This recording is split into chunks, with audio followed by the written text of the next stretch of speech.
And, you know, I got to say, I was actually a little nervous doing Startup TNT in Calgary because everyone in Edmonton is like, you know, Zach, they dress nice down there. They're like professionals, they're business people. You can't gain respect by dressing like a bum. I got like holes in my shirt. So I came down yesterday to feel out Calgary, get a sense of what's going on down here. First meeting, I did some outdoor in-person meetings. First meeting, 9 a.m., true story. The person I'm meeting with rolls in at 10 a.m. wearing flip-flops and shorts. Looks like he just rolled out of bed. I was like, looks like my kind of town, people. And he was supposedly an investor joining us. I hope he does. But anyways, had some Zoom meetings in my car, did the whole thing, had some happy hour beers with people. Really good to be here, Calgary. Really good to see the kind of welcome we're getting. I just got a phone call earlier today from Craig Elias, who was like, hey, let's plan some events together. So I feel like the Calgary innovation community is already like opening up their arms to different people, and I'm loving it. So listen, at Startup TNT, we have a very simple philosophy. Have fun, make friends, build companies. That's what we try and do. That's why we meet every single Thursday. Entrepreneurs, scientists, investors, getting together, having some fun, making friends. But you know what? I got my beer delivery from a local brew pub here in Edmonton, and I saw 4 words that I think is a better philosophy for us today. I know in Calgary you got the Outcast beers. Great choice. But on my beer, it says this: crush beers, not dreams. Crush beers, not dreams. So we've got 10 entrepreneurs here today. They're going to be pitching their dreams. They're going to be showing us how they're taking the world. They're not accepting it for the status quo. They're building a better world that we can all enjoy. And we're going to sit here and see how we can help them. So with that, I think it's time to get serious. So what I like to do is to loosen up the crowd. Usually I do some sort of fun thing, but because we're on Zoom, I'm going to suggest that everybody sends a message to someone they don't know, just to kind of loosen things up. So I'm going to send a message to Michael here. Hey, Mike, I'm Zach. Nice to meet you. Enjoyed Calgary. Meanwhile, I'm going to try and share my screen because I'm going to give you a couple of like actual formal slides before we introduce our friend John Fisher from Calgary, who's co-hosting with me.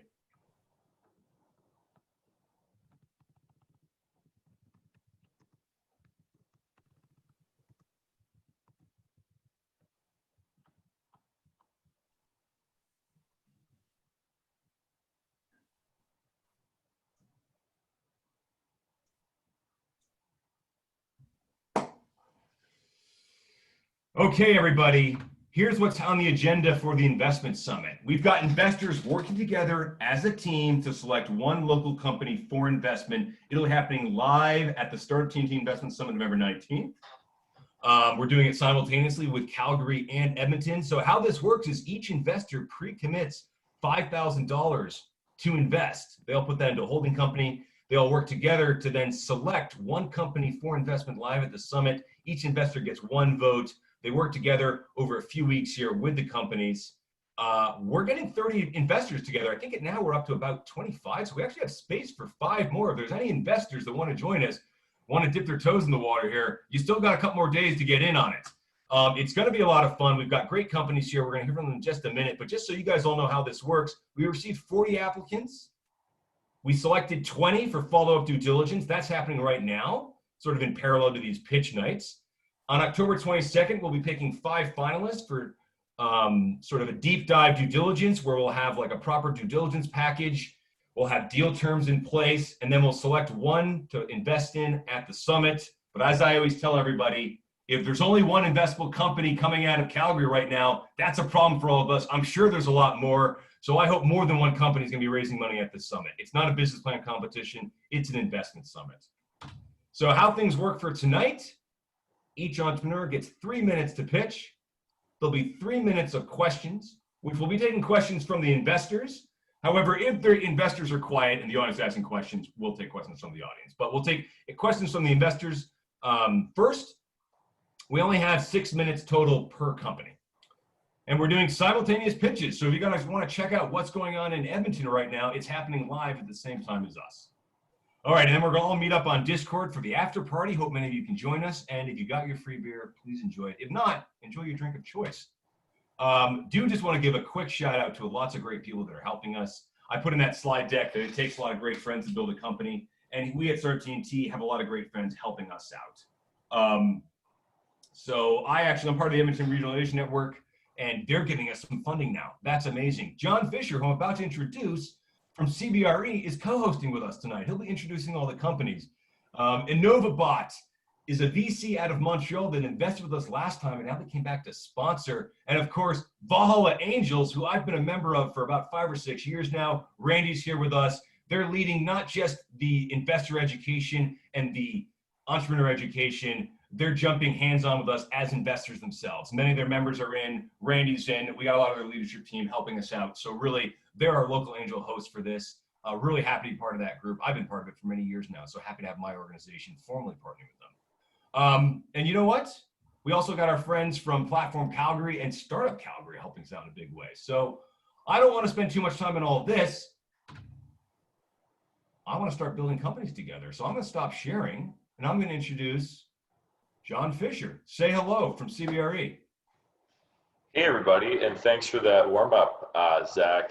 I don't know how to follow that level of energy, but I'll do my best. I think you might have chugged a coffee before that beer, but on the note of beer, I got what I got here is a blind man, and that is indicative of a few things, but it's sort of, I figured we'd split the difference between Edmonton and Calgary. This one's from Lacombe.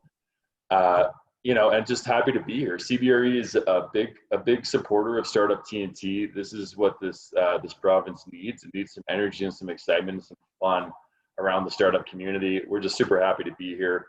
CBRE, for those that don't know the household name, it's a commercial real estate firm. I spend my days working with tech entrepreneurs such as yourselves, trying to figure out how to get you out of your basements and into boardrooms.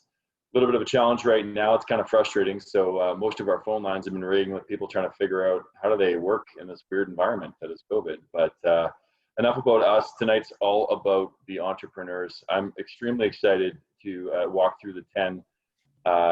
I would say this is about the coolest project I've been part of in a long time. So thanks to Zach and the team. Certainly ready to kick off. And I think we're going to do that with Sawback Technologies. Can I call on Neil to kick us off tonight? Thanks a lot for the intro, John. Give me a second to share my screen.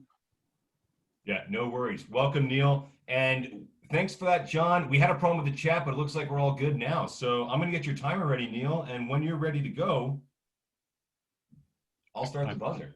Let's do it. So hi, my name is Neil Keown. I'm the founder of Sawback Technologies, a remote sensing company that is working on a solution for near-surface data collection and analysis. Our construction and energy customers have talked to us about finding a way to address the 47,000 excavation accidents that are reported annually within North America that damages some of the 5.7 million kilometers of pipelines that are found buried across Canada and the United States. Our solution reduces risk for those in the excavation industry so they will avoid becoming one of those incidents, which has an average of $300,000 in direct and indirect costs. These incidents are all related to not knowing where pipelines are buried, and the existing technology that is used to find these objects works really well in areas the size of a tennis court and is limited to having to touch the ground at all times and is simply too heavy, slow, and expensive to use for large areas. It then takes days and weeks of costly construction schedule delays until the data can be analyzed and put into a report before excavations can actually start. Our solution is light enough to be used on a drone or any other vehicle and can collect critical data from a depth of 1 to 3 meters below the ground without actually having to touch the ground.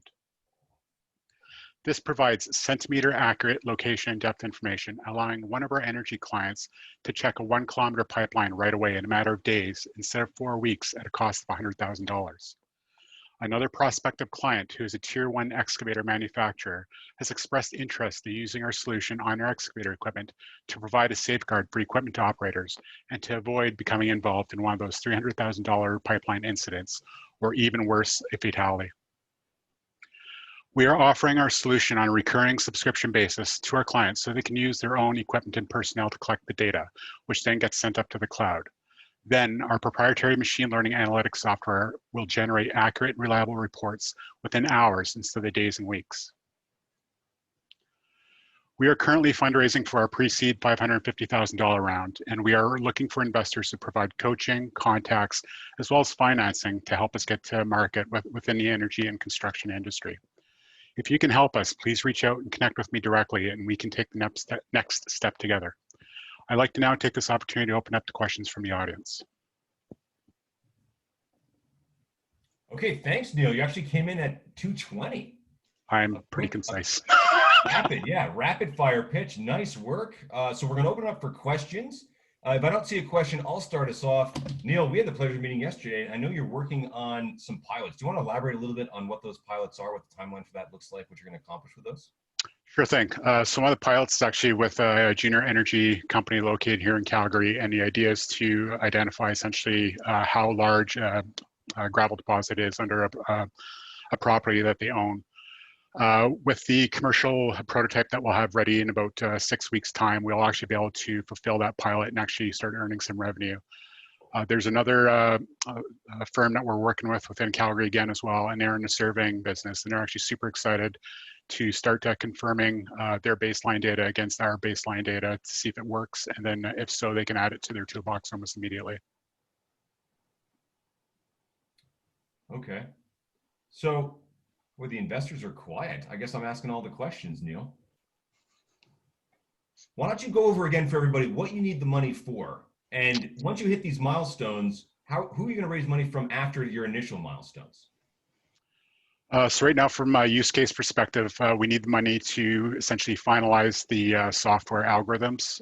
So right now we have sufficient funds to carry out the hardware execution, start incurring that recurring revenue, and start going to market.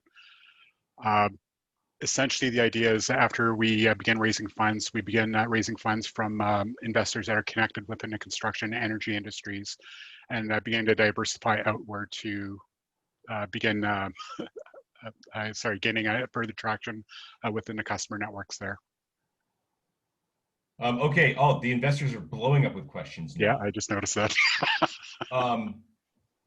Yeah. So, is the money going, or why don't we go to the IP one? How are you protecting the IP?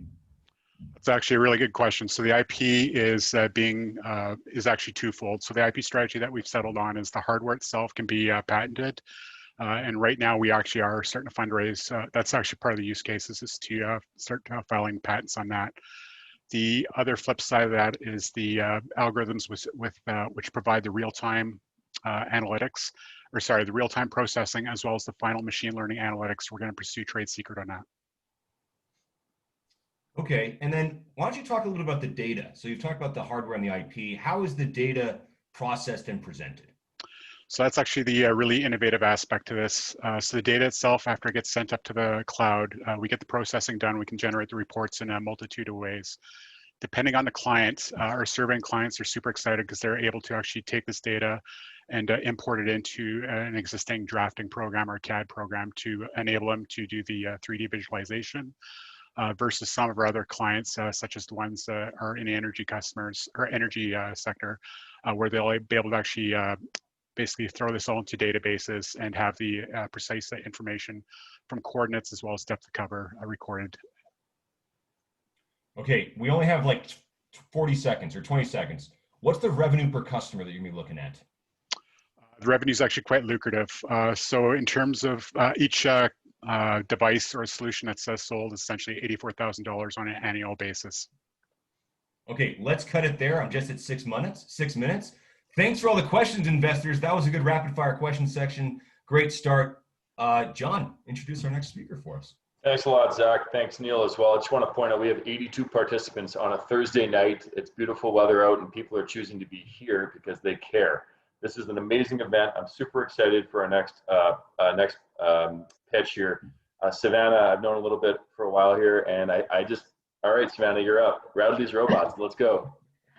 Thanks very much, John. Let me, okay.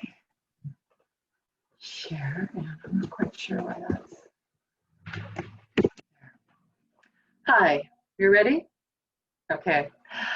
Hi there, I'm Savannah Radley from Radley Robots. And I was just wondering, is anybody else concerned that the provincial healthcare budget dropped from $22 billion in 2018 to $20.6 billion this year? In a pandemic, we have less money for care. That means lonely seniors get lonelier. Care workers have more work. Within care facilities, the immediate reaction to more volume is more people, but throwing people at a problem can't work long-term when all the expectations in your system have changed. I helped to develop software for Walmart for 7 years, and I understand how volume impacts every element of an organization.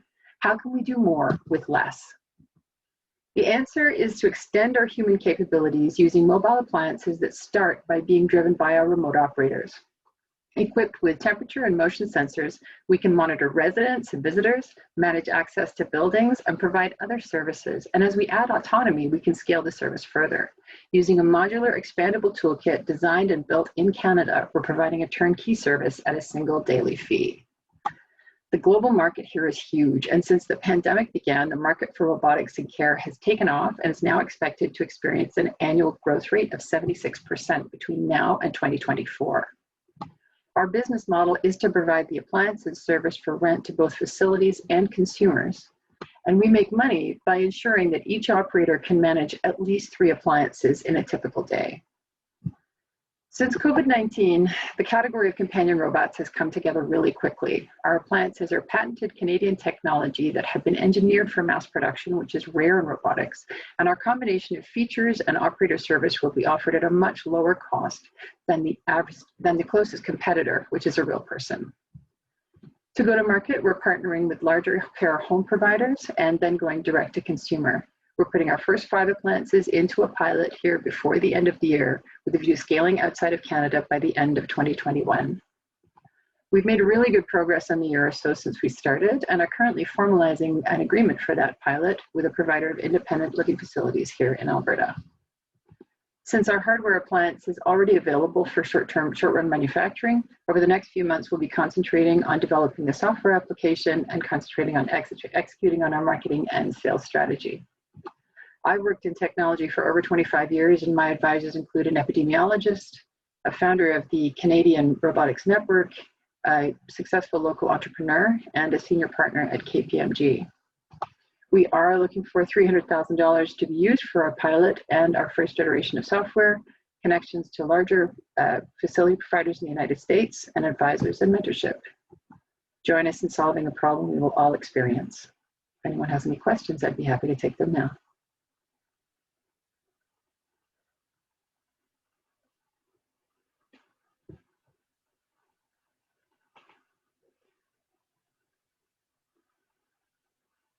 Are there questions? Okay, there's one there. Okay, great. Do I evidence $100 a unit per day is reasonable for the market? So it's pretty hard to come to the market with a lower cost, considering the average cost of robots. You've said, so there's a pilot running in Manitoba right now. There's a research program.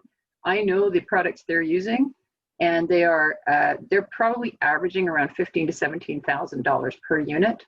Our units are going to be available at scale for about $2,500 per or less, which is the only reason why I got into this, because I thought it could be economically viable. Okay, user feedback. I was moderating while I was muted, so I was struggling, but you're just answering questions. I think you can just go ahead. Okay. Yeah, I think it's going to be hard for a competitor to come into the market, but I've got quite a lot of competitive analysis to that effect. Does one service multiple? Yes, absolutely. You can have one unit service multiple clients, and there are a couple of different use cases that can be applied for this. Our user feedback, actually what's been really cool about user feedback is just how curious and entertained by people are by it.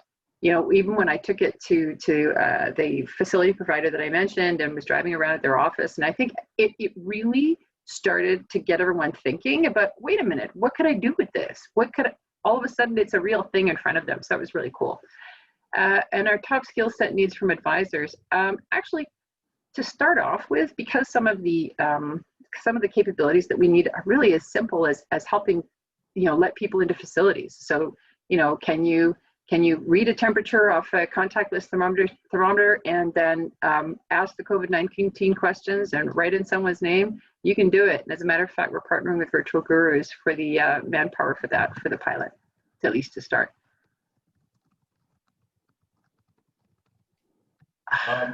Let's go. Got even more of them, but I'm not sure how much time you got. Yeah, you've got another minute or so. How much could a facility realistically save with 1 to 3 of these robots?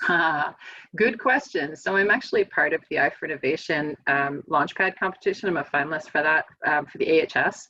So I presented to AHS a case where if they put 2 of my robots into all of their facilities, which is about 850 across Alberta, they would save about $8 million a year. Okay. And what is the user interface like for the elderly folks who'll be using it? So in the first instance, it'll be a live person, so speaking back and forth, like exactly as you would through an iPad. We have been talking to a partner about potentially using an avatar, as a matter of fact, because sometimes cartoon-like avatars can be easier for people to understand. If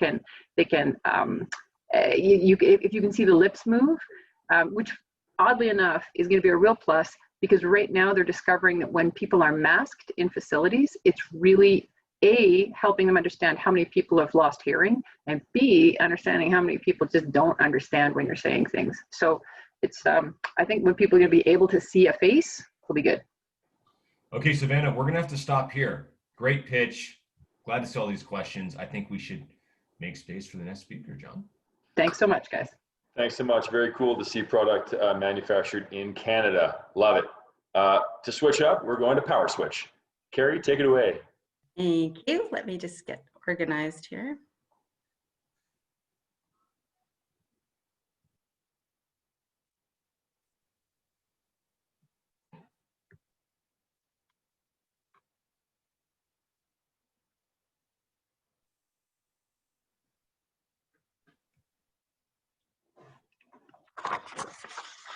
All right. We're ready to roll. Okay. I'm Carrie, and I'm the co-founder and CEO of PwrSwitch. PwrSwitch solves a global problem with the collection and use of digital evidence. Our goal is to become the leading client-directed mobile e-discovery tool in the world. So at least 10% of the population is considered high conflict. And research proves these people thrive on conflict and keep it alive in person, but also through a high volume of coercive, threatening, and abusive text, email, and chat communications. The only way to hold them accountable is to collect evidence of their behavior. And in fact, PwrSwitch was inspired by my own experience divorcing a high conflict personality and the wildly ineffective status quo of text and email evidence collection today, which globally is the same, and that is screenshots. Typically, they are poorly captured, they're cherry-picked, and they're not searchable. So the challenge, whether it's a dispute with a high conflict ex, a neighbor, a contractor, or a coworker, is that mobile devices have accelerated the rate of communication. They've made it easier to send more messages faster through more channels, so that the whole story is really impossible to get a handle on until now. So PwrSwitch automates the manual documenting process. It collects and consolidates text, email, and phone log history between 2 people, saving everything in a time and date stamped, word searchable PDF. So now, for the first time ever, anyone can search, highlight, and redact an aggregated, objective, and comprehensive history of months or even years of conversations, all from one place. It's a digital footprint to assist in dispute resolution. PwrSwitch started out as a B2C product, and that was really the shortest path to technical execution and revenue. But B2B is really where we intend to be, serving law firms, but also corporate clients as an affordable and easy DIY solution for HR investigations. And we're currently in discussions to pilot in that context. PwrSwitch for Android has been available for 1.5 years, iOS just 5 months. And we continue to run a successful pilot with local family law firms that's been since November. And PwrSwitch reports have directly contributed to successful outcomes both here and in the US in family, estate, and other legal practice areas. Going forward, our aim is to build out an enterprise dashboard, integrate machine learning, and additional channels of capture like WhatsApp, Facebook, and Instagram Messenger. The team is made up of myself, leading sales and marketing, my co-founder, Beth Thompson, as project and product manager, and our vested development partners, Duck Labs, led by CTO Tony Enerson, who's the wizard behind the Samanda and Stellar Algo Tech, among others. We've raised $369,000 in friends and family and grants to date, and $150,000 investment today would buy us 6 months of runway to get Google verified, build out additional functionality, and enter the lucrative US and UK markets. Thank you. All right, I remembered to unmute myself that time. Thanks, Carrie. Do we have any questions rolling in yet? Well, we have someone who says this would be amazing because they know how hard it is. Can you give us a little bit of an update to get the people thinking about where the technology's at? I think I didn't fully understand the stage of the technology or the product and how quickly it can be in the hands of paying customers. Yeah, so I mean, people are using it today. In its minimum viable product state, it automates the collection of text, email, and phone logs between two people and saves it in a secure, time and date stamped, word searchable PDF. And so that's really the foundation of evidence that people require to file criminal charges or apply for court orders, or in an HR context, it would be to sort of pull evidence together for on-site incident investigations, for internal inter-office harassment, bullying, that sort of thing, or even to facilitate access to information requests. So Randy's asking a question about who's actually paying, and maybe you can just elaborate on that. Who's paying, and what is the sort of the business model and the cost structure for this? Yeah, so because we started out as B2C, and that's really what we have right now, it's individuals who are paying. So in an enterprise model, so for example, in a law firm or in a corporate HR context, they would buy it, and then if it were HR, they would use it to facilitate investigations and mitigate risk times 10 within their organizations. But for law firms, it would just become part of their intake process. So that when you work with ABC Law Firm, that one of your kind of obligations is to use PwrSwitch because that makes their life easier. And we have some data around better evidence leads to better outcomes, and better outcomes leads to more business on the law firm side. Yeah, and we've had a lot of feedback and appetite for that. Okay, we only have about 30 seconds. So can you answer maybe the last or two questions there? Is there a customer facing product at the moment, and what's the competition look like in this space? Yes, there's a customer facing product right now that people are using. And what about the competition for this? Is it just the screenshots, or is there competing products out there? Yeah, so right now there is no competing product that aggregates. That's really the value, is pulling together all of these different communication threads. Right now, people use a combination of email forwards, screenshots, and text extractors. And there's a question which aren't from searchable. Jessica, but we're at time, so I might encourage you to answer that question in the chat, if you don't mind. Okay. All of a sudden, I have light on me. Thank you. All right. Thanks so much, PwrSwitch. You can stop sharing, and all mine into the program. I'll hand it over back to John. Introduce the next speaker. Great, thanks a lot, Zach and Carrie. Excellent to see that you're solving human problems with technology. It's an amazing thing. Ontopical, next up is Derek with Ontopical. Perfect, thank you. Just getting set up here. I think you can see the screen. Excellent, we good? We're good, take it away. Cool. Well, hi everyone. I'm Derek, founder and CEO of Ontopical. And now, if you've ever thought about installing solar panels on your home, you probably had to do some research to figure out what the rules were in your city. Now, imagine if you work for a solar panel manufacturer and you have to stay on top of these ever-changing rules and permitting requirements in every city across the entire country. The fact is, it's not just solar panel companies who struggle with this. Ride-sharing services, drone manufacturers, property developers, and at the moment, even restaurant chains are struggling to stay on top of important compliance requirements, emerging trends, and valuable business opportunities. Using Ontopical, our customers can easily search multiple city or county sources, get valuable insights into all this content, and even receive push alerts when something changes. Just think about the power in knowing that something of importance to your company or your company itself was just mentioned in 4 city council meetings this afternoon. We do all this using advanced machine learning technology and data visualization techniques, bringing structure to one of the world's largest and fastest growing public unstructured data sets. And we enrich this public data set with data gathered from our customers. We operate on a B2B SaaS business model with an average enterprise customer paying $50,000 per year for access to our platform. Our initial focus has been on businesses in Alberta and California who operate or sell into multiple locations, giving us a $4 billion serviceable market. Our go-to-market strategy involves targeting government relations services firms. Now, these firms are monitoring important issues for their clients, and their biggest fear is that one of their customers finds out about something that impacts their business before their firm does. Our primary differentiator is that we are truly focused on business intelligence for the private sector, whereas competitors like LexisNexis and Quorum really focus on monitoring the progression of bills through the legislative process.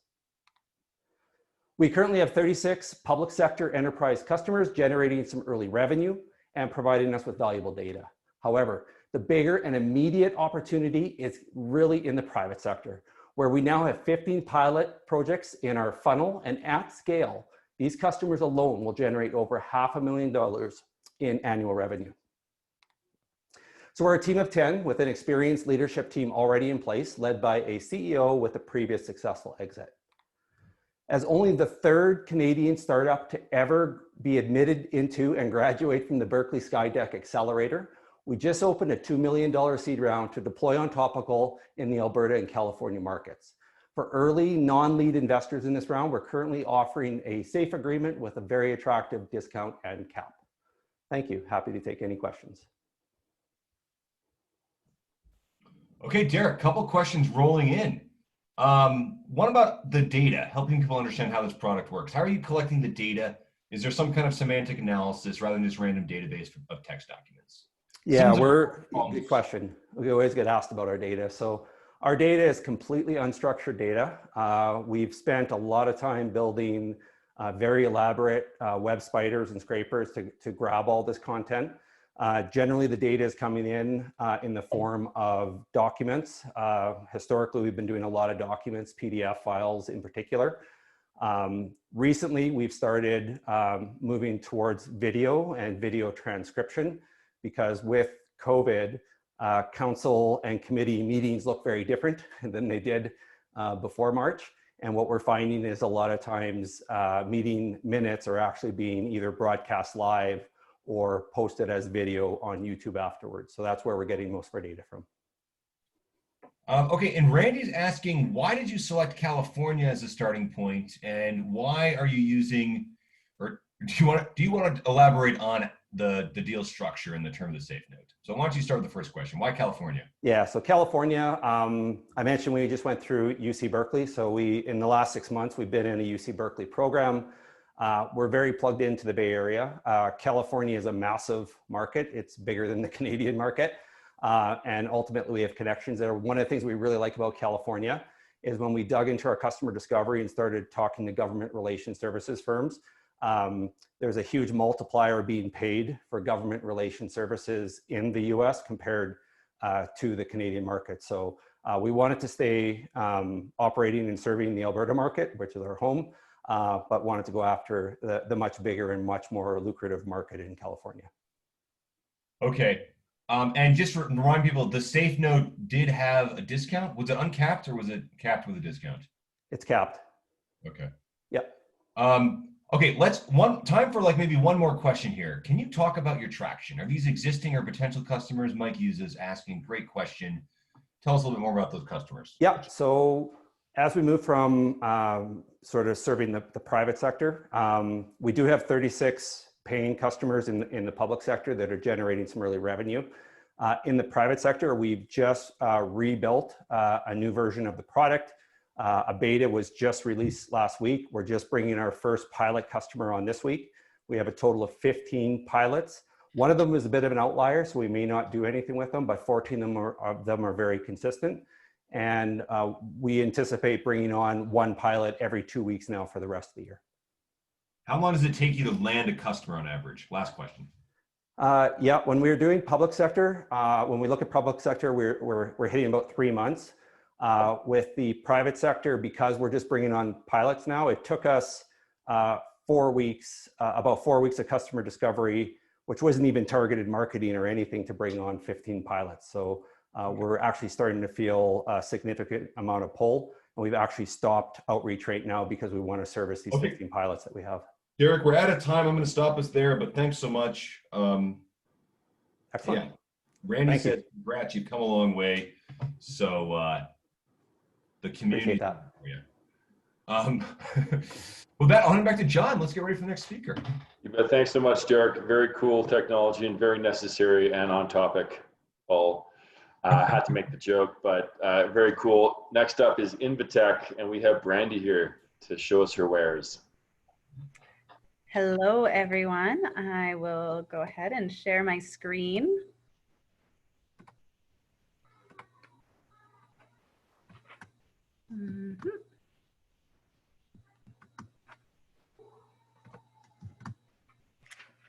Okay.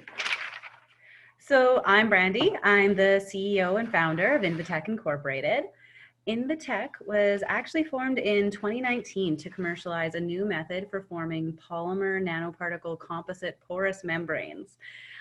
So sounds kind of niche, but essentially it's an efficient process that can be tuned for a variety of different applications. And so right now, InnvTek is focused on the battery membrane separator market, and particularly for emerging battery technologies. So these would be things like zinc and vanadium ion type batteries. These emerging technologies have really limited option in the current membrane separator market, and this leads them to incorporate inferior materials and ultimately results in a poor performing product. The present battery membrane separator market is really focused on lithium ion and lead acid technologies, and the types of membranes that they're producing for these do not suit emerging technologies like zinc, vanadium, CO2, those types of batteries. So InnvTek is looking to take our tunable process and prepare customized membrane separators that are suitable for these unique customer needs and these emerging technologies that are just starting to get out there. InnvTek's patent protected process is pretty unique in that it inherently produces a bicontinuous porous morphology. Essentially, this means that we have no dead end pores. This is ideal for membrane separator applications because it allows for really high ion transport while effectively separating electrodes. This increases the lifetime and increases the current density of the battery. Moreover, the process actually allows us to incorporate nanoparticle additives uniformly throughout the membrane, and this allows for performance improvement as well. The process is energy and material efficient. So InnvTek is anticipating product-driven revenue beginning in about 2023, and this is with appropriate seed investment. We're anticipating growth with this as we enter the market due to an increase in customer base. So we're looking at expanding from zinc ion battery technologies to vanadium, CO2, and eventually lithium ion. This whole global battery membrane separator market is actually projected to grow at a rate of 12.5%, largely due to lithium ion, but also due to emerging markets. And it's going to reach about $8 billion by 2026. We've established 2 partnerships to validate our technology right now. So we are working with Salient Energy for membrane separator applications for zinc ion batteries, as well as Ionomer Innovations to produce porous electrodes for hydrogen fuel cell electrodes. These customer validations are ongoing and they're expected to be completed in early 2021. So InnvTek's been pretty busy. We just started last year. Since then, we've participated in the Creative Destructor Lab and Foresight Accelerators. We've worked on securing our process patent, established partnership, raised over $250,000 in non-dilutive funding, and we've developed our laboratory space and prepared products to be ready for validation later this year. We currently have 4 partnerships that are providing either testing or materials to further our product development. And then we have You're just at time, but you can just go ahead and try and wrap up your slides here. Yeah, for sure. So I will pop right to the end. So essentially, we have a technical team. We're looking on to bring business and marketing expertise, and we are also looking to raise $250,000, and this would allow us to do initial scaling of our nanoporous membrane printing process. So thank you for your interest in InnvTek Incorporated, producing nanoporous membranes for the future. Thanks, Brandy. Well done. I do have a PhD in chemical engineering, so I always love it when I see scientists commercializing the technology they developed. I was unsuccessful at doing that myself, so try to live vicariously through those that are. Listen, why don't We're trying really hard. Yeah, tell us a little bit about why your collaborators are excited about this. You mentioned 2 names. They're testing some of your materials. What gets them really excited about your technology? So what our process does that you can't really do with any other process is it allows us to tune the porosity of the materials, and it inherently produces this bicontinuous structure. And that's really what makes our collaborators excited, is the inherent abilities of our materials to produce better components for their products. And so we are partnering with 2 different providers that are either creating devices or creating materials, and showing how we can upvalue their products with our process. Can you give us any insight into the performance improvement? How is it going to translate to the battery at the end of the day? Yeah, so that really ranges depending on the product. So for hydrogen fuel cell technologies, where there's huge issues with porosity and lack of transport, you can get up to 150 to 200% improvement by optimizing your porous materials. For battery materials, where they're a little bit more compact, the membrane separator is the biggest issue for porosity, and we are looking at 20 to 30% improvements in lifetime efficiency and density. Okay, I think the last question we'll take is from Randy. Any other money going in from CDL or family and friends?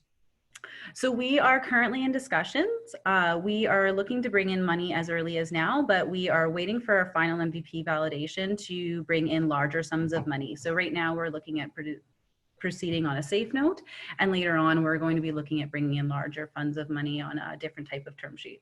Okay, and then just elaborating, how much of that 250K is going towards R&D versus business marketing? So of that 250K, we would want about half going into R&D and half going into business development.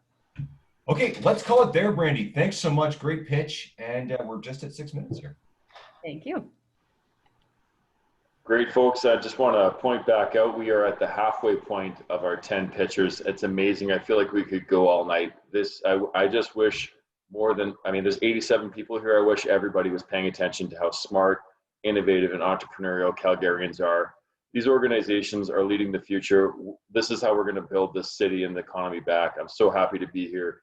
And I'm going to kick off the latter half by opening up Village Blonde, which is a Calgary-based beer, which is I think is quite tasty, and B, by introducing Dave, who's from CostCertified, who's going to kick us off into the latter half of our pitch night here. Go ahead, Dave. All right, thank you. I'm going to just share my screen here.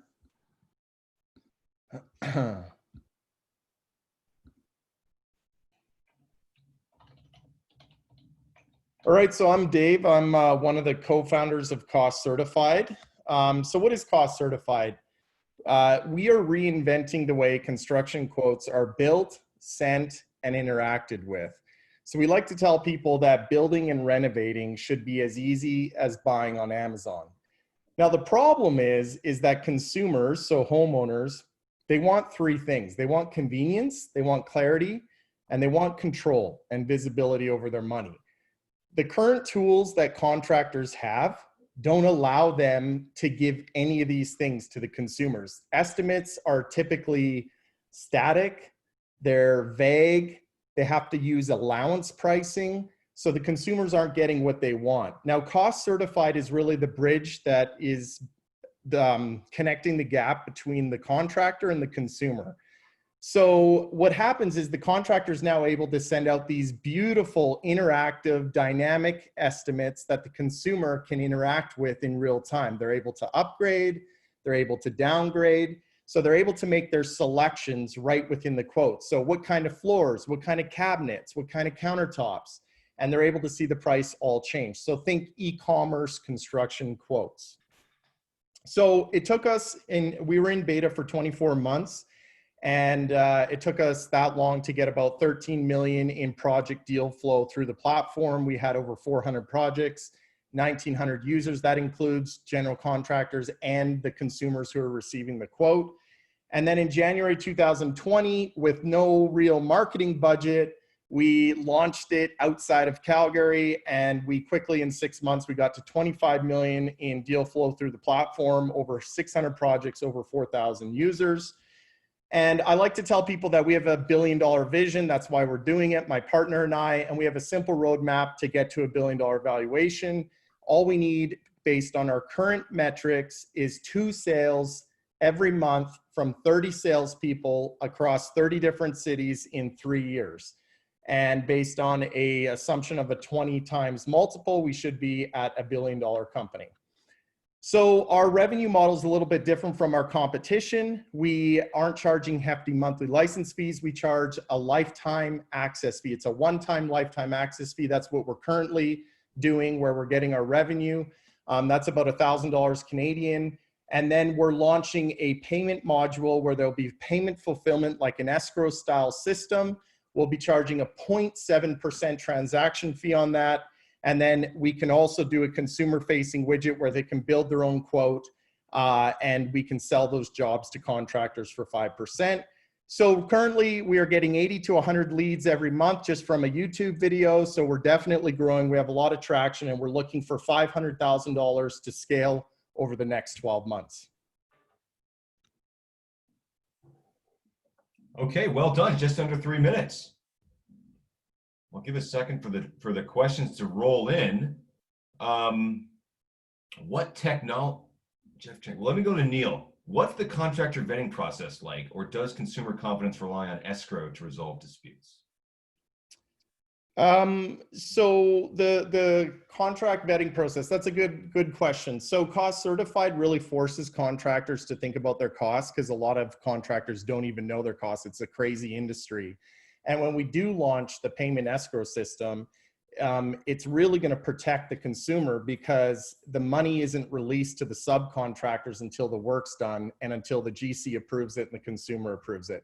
That hasn't been launched yet, but that's where this is going. Currently, we have the e-commerce construction quotes, where general contractors can send these beautiful interactive estimates. Okay, and here's an important question that I know a lot of people are asking, and that's your revenue model. Why lifetime access fee versus monthly subscription?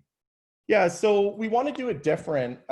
We want it to be different at everything. So if you think of it, what we're really trying to do is offer a platform for free. It's like a three-way marketplace, but we only need buy-in from the GC, because once the GC is sending out the estimates, the consumer's already part of the ecosystem. So the more volume we can get through the platform, that's our goal, because we're becoming a financial, we're offering financial solutions on the back end. So we want billions of dollars through the platform. And then when we launch payment fulfillment, when we launch payment financing, that's how we're going to make our money. So we really are looking at it as a freemium model. Okay. How are you securing the data and finances? Jade asked if you're using blockchain. Right now we're not. We're looking, that's an interesting question. Right now we're just, it's just typical SaaS product on AWS. When we launch payment solutions, we're looking at a blockchain type idea. But right now it's just, that's how we store our data, is like any other SaaS company. So we're not using blockchain. Let's see, I don't see any other questions. Let me throw one out there on that revenue. You had a few different revenue streams in your projections. What percentage of your revenue is coming from each one of those streams? You got like the lifetime. Yeah. So right now, the revenue that we're getting is the one-time lifetime access fee. That is to cover our costs.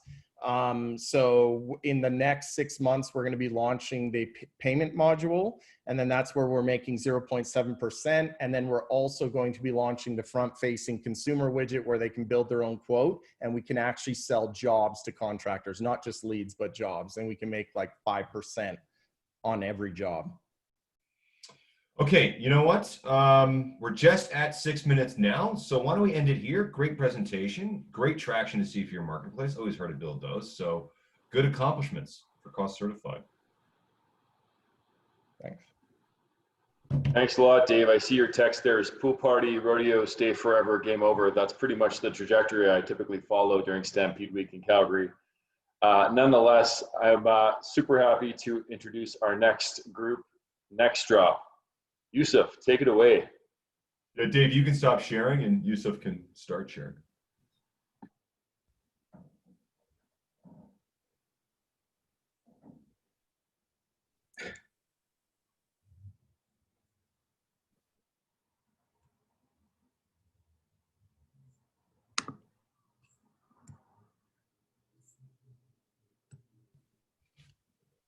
Yeah. So hi everybody. My name is Yusuf, and I'm the co-founder of NXTDROP.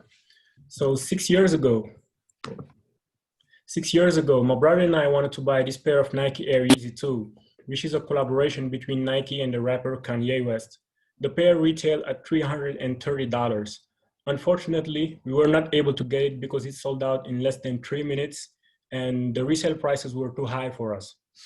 Today, the same pair is reselling at $15,000.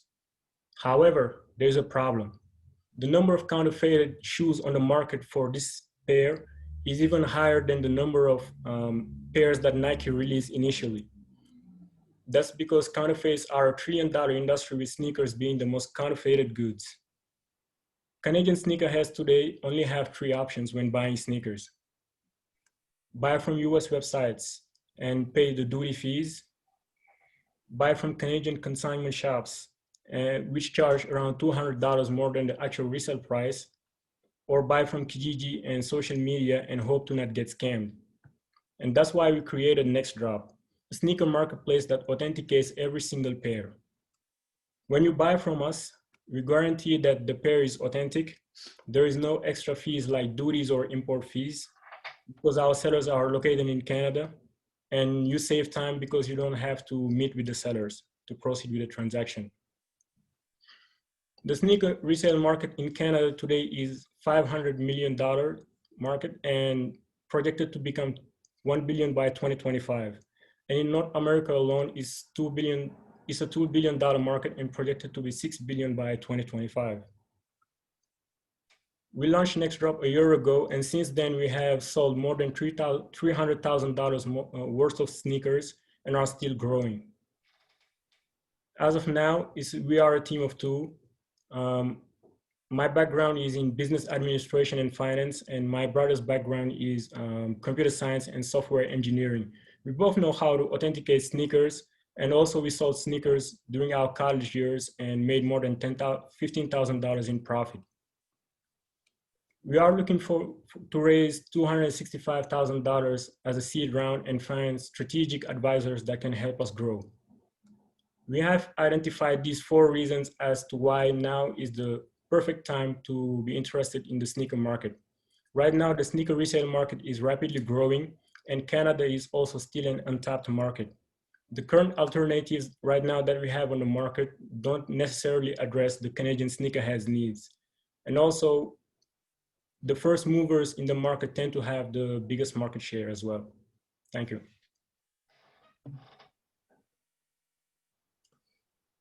Okay, thanks, Yusuf. We've got a few questions rolling in. Tell us a little bit more about the authentication process that you're using. How's that work?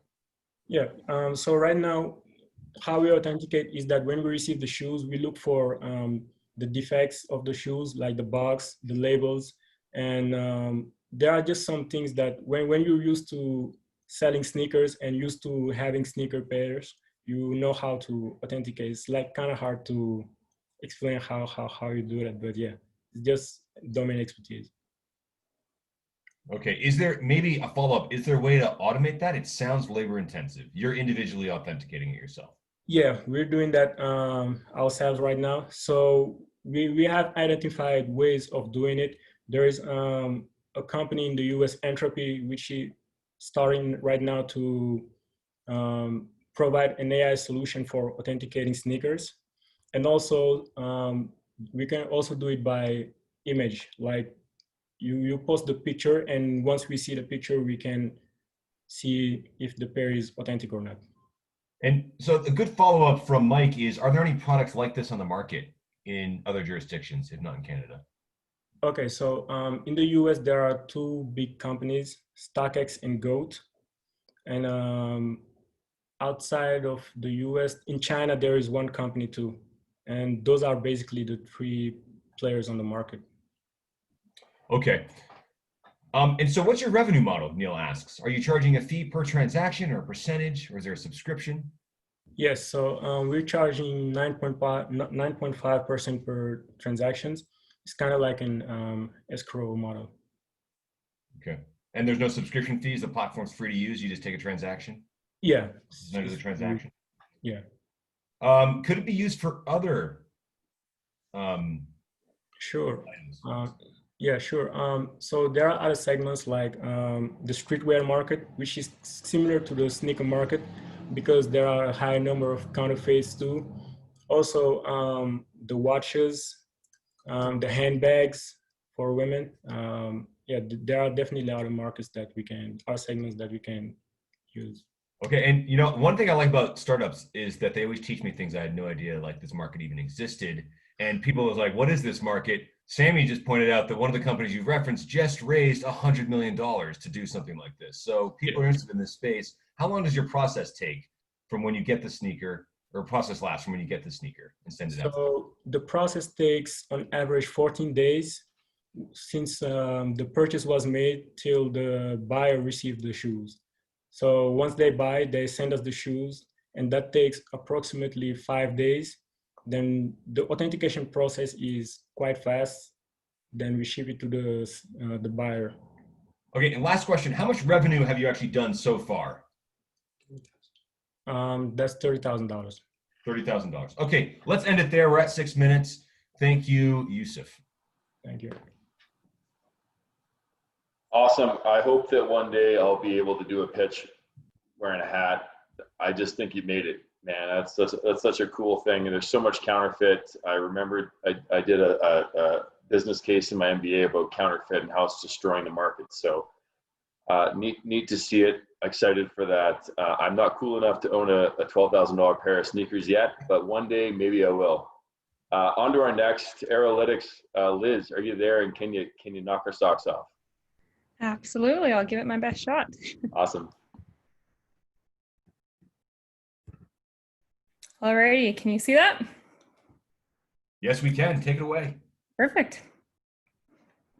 Okay. Hi, everyone. My name is Liz O'Connell, and I'm the president and co-founder of Arolytics. Thank you so much for the opportunity to pitch here today. Over the next 3 minutes, I'm going to tell you how our software is revolutionizing the way the energy sector manages their greenhouse gas emissions. So we've all seen headlines like the one shown here. It's clear energy companies are facing rapidly increasing pressures to operate in an environmentally responsible manner. This includes mitigating and disclosing greenhouse gas emissions, which is becoming critical for a company's license to operate. Stakeholders globally are now prioritizing what we call environment, social, and governance, or ESG. It's time for industry to respond accordingly because this is a problem they can no longer afford not to care about. To address this issue, governments around the world have created regulations that require the oil and gas sector to reduce their emissions, such as in Canada, where governments have set a 45% reduction target and have recently enforced brand new regulations to help achieve these objectives. But between increased compliance costs, the fact that companies have never actually had to measure their emissions before, and mounting pressure from investors around ESG, producers need a solution. That's why we've developed AeroViz, a software platform which enables the energy sector to seamlessly track, manage, and disclose their greenhouse gas emissions. The proprietary algorithms powering AeroViz can save companies up to 40% on their emission measurement costs, which could amount to hundreds and thousands of dollars. Cost savings are also realized through the automation of compliance processes, which would otherwise be done manually in many cases.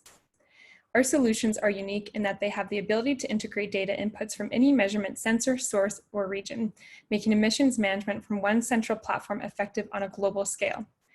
AeroViz also addresses the whole emissions management continuum, unlike our competitors.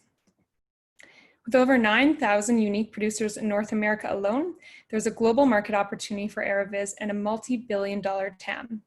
Emissions mitigation has never been so relevant. The federal government committed $750 million to oil and gas methane reduction just over the summer. And actually just last Friday, the provincial government announced a $52 million investment in oil and gas methane reduction programs. In April, we finalized our MVP and are entering into a paid pilot with a major Canadian oil and gas producer in a few weeks. We've grown our team to 6 full-time staff, have tripled our client base in the past year, including our first international customer, and have recently graduated from one of Canada's top accelerator programs, the Creative Destruction Lab. To date, we've secured just under $800K in grants and early customer revenue. So who's behind it all? Our founding team formed out of Canada's largest emissions academic research lab, where we all spent multiple years researching emissions across thousands of facilities and collaborating really closely with industry to understand their pain points. We're currently raising a $500K pre-seed financing round to accelerate development and meet the demand of this time-sensitive market. We're seeking connections to investors that appreciate our vision for efficient data-driven emissions management. Because again, emissions management and disclosure is a problem oil and gas producers can no longer afford not to care about. Here's my contact information, so happy to chat more and happy also to answer any questions. Okay, no questions have rolled in yet. So why don't you tell us a little bit about the customers that are using this product? You mentioned a little bit of early revenue, some pilots. Who's using this product today? Sure. So our kind of inaugural pilot that's commencing actually in 2 weeks is with a major oil and gas producer, Canadian based. And, you know, really our target market at this early stage is upstream producers across North America. These emission regulations aren't unique to Canada by no means. They're all across, you know, America, state specifically, and even Mexico as well has quite strict emissions oil and gas regulations as well. Okay, you can't, I think I've heard from other people that it might be a name people recognize, but if you can't reveal it, that's fine. I'm sure the investors will be impressed when they hear it. A couple of questions rolling in now. Can this system be used for other industries, not just oil and gas? Yeah, great question. So right now, you know, just getting off the ground, we're quite focused on oil and gas because that's, you know, based on the regulations, all this money coming in for oil and gas. That's where the real pain point is right now. That said, there's a lot of applications for other industries that emit. So, you know, fossil fuel power generation, waste manufacturing, pulp and paper. So that's kind of something in terms of our long-term strategies, looking at those other opportunities for sure. Okay, we actually just got a flurry of questions. So let me just summarize some of them. Can you talk a little bit about like the competition in this space? I think, just tell us a little bit about the competition in this space. Sure. So these, like in terms of oil and gas, these regulations actually only came into effect in January, so they're brand new. And one of our largest competitors to date right now is actually just Excel and the idea that, you know, companies are scrambling this data together manually in spreadsheets. And so that's certainly a competitor, that kind of DIY approach. There are other software emissions companies out there as well. One of the biggest differentiators between us and them is that we have the ability to integrate data coming in from any sensor type to be able to create an optimized measurement program. And that's really where some of that 40% cost savings comes in, whereas our competitors might take in data just from that standard kind of camera method to detect methane. And then I think there's a couple of questions here related to the regulatory process for you. Do you need some sort of certification to get your product approved and in the market? Nope, there's no certification required. All the regulations are, you know, through Alberta regulator, energy regulator, and through Environment Canada, and so on and so forth. And so as long as we're just, you know, compliant with those approaches, then that's all we need to have done. Okay, we're just at 6 minutes here. Why don't we leave it here? Great job, Liz. And thanks so much. John, I'll give it back to you. Great, thanks so much. We have 2 pitch contendants left. It's amazing how fast time flies when you're having fun. I'm having a great time. It might just be the 2 beers that I've ingested at the start. I see Zach's going for his drink as well. Just wanted to say thanks again to everyone for being involved in this. This is such a worthwhile event. It's great to connect with each other and get out of the silos. But even though we're in little boxes in Zoom, Startup TNT is connecting people all around the cities of Calgary and Edmonton, and it's worthwhile. You have to come to the after party. You got to be there, full stop. Next up is Reserve Plus. Stephen, are you online and ready to knock us out? I'm here, I'm ready. Awesome.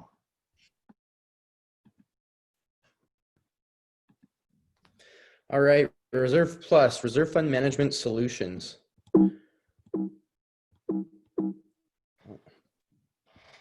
Sorry. Reserve Plus started offering conventional reserve fund studies in 2012. By 2017, we had developed an online platform and database. Although only for our internal use, our software as a service, My R Planner, was born. Now in 2020, since launching our online platform, we have 120 active subscriptions or memberships, $100,000 per year annual revenue, 50,000 of which is annual recurring revenue. Our subscriptions are secured under 5-year contracts, which means we have about $250,000 secured over the next 5 years. $200,000 in working capital, 150 of which is cash and 50,000 in receivables. We've had a successful expansion into Edmonton, and we are remotely marketing to Vancouver and Victoria, hoping to start active operations in 2021. The most intriguing part of our business model is the membership that we began acquiring. And we actually kind of stumbled into this as we started offering reserve fund studies as a software as a service on a subscription basis. The membership is made up of condo buildings, condo boards, and condo property managers. And our database is filled with valuable information such as replacement timelines and costs, failure frequencies, material areas and volumes. And all this stuff is very valuable to vendors or contractors that replace things like siding, roofs, windows, asphalt, concrete for a condominium. So we've actually built an RFQ or request for quotation platform that connects these vendors to the condos. And it's actually in beta test right now for free, and we plan to make this a paid service here in Q4. The other thing that we've identified is there's a lot of engineering services required to help the execute on the actual work that's generated through these RFQs. And so we're starting to develop software to support and house those engineering services as well as offer them. We see the market as being about $100 million per year for the reserve fund studies, $100 million per year for the quote platform, and as much as $500 million per year for engineering and project management. Valuation of our company, those are our 3 revenue streams, and we put $500,000 valuation on each of them here today, so for a total of $1.5 million. And the other very intriguing thing about our business and our platform is that we have a fairly, an exit that is fairly well defined, because we plan to have about 750 to 1,000 subscriptions by 2025. We effectively will have $1 million per year in annual recurring revenue and be generating significant engineering services. And therefore, I see our potential buyer in 5 years' time as being a building envelope engineering firm who we've stole some market from, and who may see our platform as a strategic opportunity to secure more work through their existing network. So in 2025, we plan to exit with these sorts of metrics at around $10 million valuation. Okay, you're just over time here, so. Right on. Looks like you pretty much wrapped it up. Well done. You've got some good opportunities. Yeah. We've been growing at 100 to 150% on our subscription basis each year for the last 4 years. And yeah, so that's, we started with our first year, but we're now at 120. So. Okay, great. Mike has a question kind of on that note. Like, how are you getting the customers to sign up for, I think you mentioned a 5-year agreement, and how enforceable is the terms of those agreements? So the big thing is that a reserve fund study is required through the Alberta Condo Act, or typically any provincial jurisdiction condo act, to be completed every 5 years. And you as a condo owner will not be able to sell your condo without having that, because CMHC will ask for it. And so that's why we define it as 5 years, is because that's the actual timeline for recurring business on a reserve fund study. And we charge annual, which divided the cost of that reserve fund study into 5 as a result. Okay. And then on this note, how are you finding customers? What's like the sales and marketing strategy to grow the customer base? Your point of contact is a condo property manager. They typically manage between 50 and 500 condos. And so if you can build that relationship, you have access to a very large market. We've also had lots of success just running good SEO, and then we get the self-managed market, which is typically 10 units or less. But it's a very good market. They're quite simple, and they require more help as well. So we've had good success there. Okay. You know what? I'm not seeing additional questions roll in. Oh, we might have one that just rolled in. what is the exit strategy? Who purchases you? I think you did mention that, but why don't you just repeat it for us? Mike. It would be a building envelope engineering firm. And the reason they would purchase us is that we've built this platform and this membership base that you can then sell multiple products to, and that you can beat, I guess, other engineering firms to the punch because you have them as active members inside your subscription base. Okay, I think we should leave it there. We're just coming up on 6 minutes, and we've got one final presentation to go. John, who do we have next? Who's taking us home tonight, John? Just before we get there, Zach, I want to say one thing. A tip for everyone on the line here. If you want to double down your investment, you'll click on Yasmin's link to discord.com and join the after party. It's all about relationships. We're here to make friends first, build a business second, make a lot of money third. I just want to say a huge shout out to everybody. Wrapping it up tonight, Neuraura, Claire Dixon, take it away. Happy Thursday, everyone. I'm Claire Dixon, the co-founder and COO of Neuraura, and at Neuraura, we're unlocking treatments for brain disorders. Oops. So 2020 will almost certainly be remembered as the year of COVID, but there's another epidemic going on. Brain disorders account for more than a third of lives lost due to death and disability. That's more than cancer and cardiac disease combined.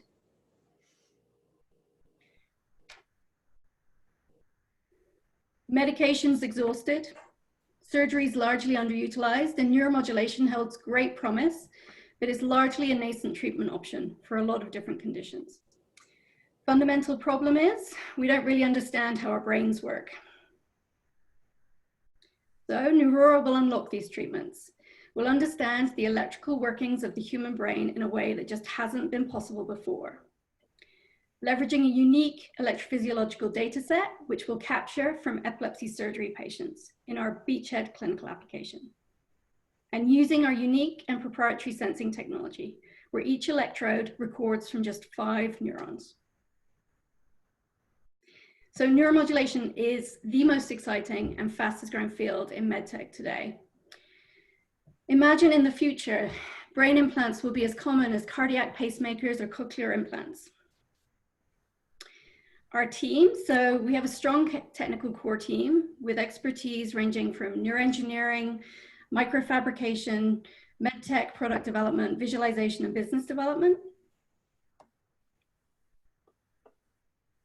And we've managed to attract world-class advisors. So in addition to the individuals you see here, we've engaged more than 40 key opinion leaders. So neurologists and neurosurgeons from leading institutions, and all of them want to collaborate with us and become customers for our research and clinical products. So where are we today? We've validated the superior performance of our sensors in small animal models. We've developed human scale prototypes of our electrodes and EEG hardware, and we've confirmed our regulatory pathway with the FDA. And in all of this, we've been extremely capital efficient, including securing more than 1.7 million Canadian dollars in non-dilutive support. So as of today, we're opening our seed round, and this will take us all the way through to regulatory clearance of our first clinical products. So I'd be delighted to take any questions you may have.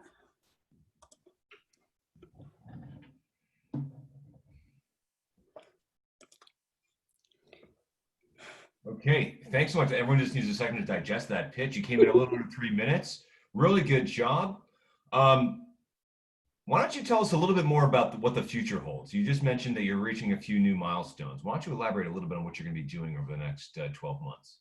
Sure. So current focus areas, as I mentioned, we are commercializing our sensors for research applications. So through that network of neurologists, neurosurgeons at leading institutes, we're looking for opportunities to work with them and get our sensors into their hands so they can do independent validation and put together publications. Now, a lot of those people are also epileptologists. So they'll be the customers of the clinical products as well. Starting in Q1 next year, we're doing large animal studies. So Elon Musk took about $150 million to get there. So we've taken less than 1 million Canadian to get to the same milestone. It's pretty exciting. And then With the money, we also need to set up our own manufacturing. So some of the processes are very specialized. So we want some in-house capability to be built here in Calgary, and moving forward with the EEG hardware and the software development as well. Okay, Randy says, as a starting point, loves what you're doing. So thanks, Randy. He says you've been pitching in the US. Wants to know, how are things going pitching in the US or pitching in generally to other investment groups? So as I mentioned, we're literally opening our seed today. I think we're cognizant that we've got quite a big vision. So we have had great success getting through to people, and typically we've been talking to people who are like, yeah, we love what you're doing, but our smallest check size is $5 million. So we've been working through that process, and now kind of armed with a bit more understanding of who's playing in this kind of seed space, we're looking to launch now. Okay, and what about, is there a different regulatory path between the US and Canada? Neil is asking about how that looks. Yeah, so obviously the US market is much larger. So we're going there first. There is a bit of a, if the FDA clear, it's not approval even, because it's got an accelerated class 2 510K pathway. So it's clearance rather than approval, because of the application we're putting forward first. But basically when the FDA approves it, we're cognizant of some nuances with Health Canada and the European system. So we'll build it that we can quickly progress to get it approved elsewhere as well. Okay, and there's a bunch of people commenting on this reference you made to Elon Musk. What is Elon Musk doing, and how do you compare? Everybody's like very excited about this. So we have some pretty cool sensors, right? And they are unique. We validated that with people like at MIT and UCLA and all around the world. But it's no good if you're going to stick a probe into someone's brain and not knowing what you're doing.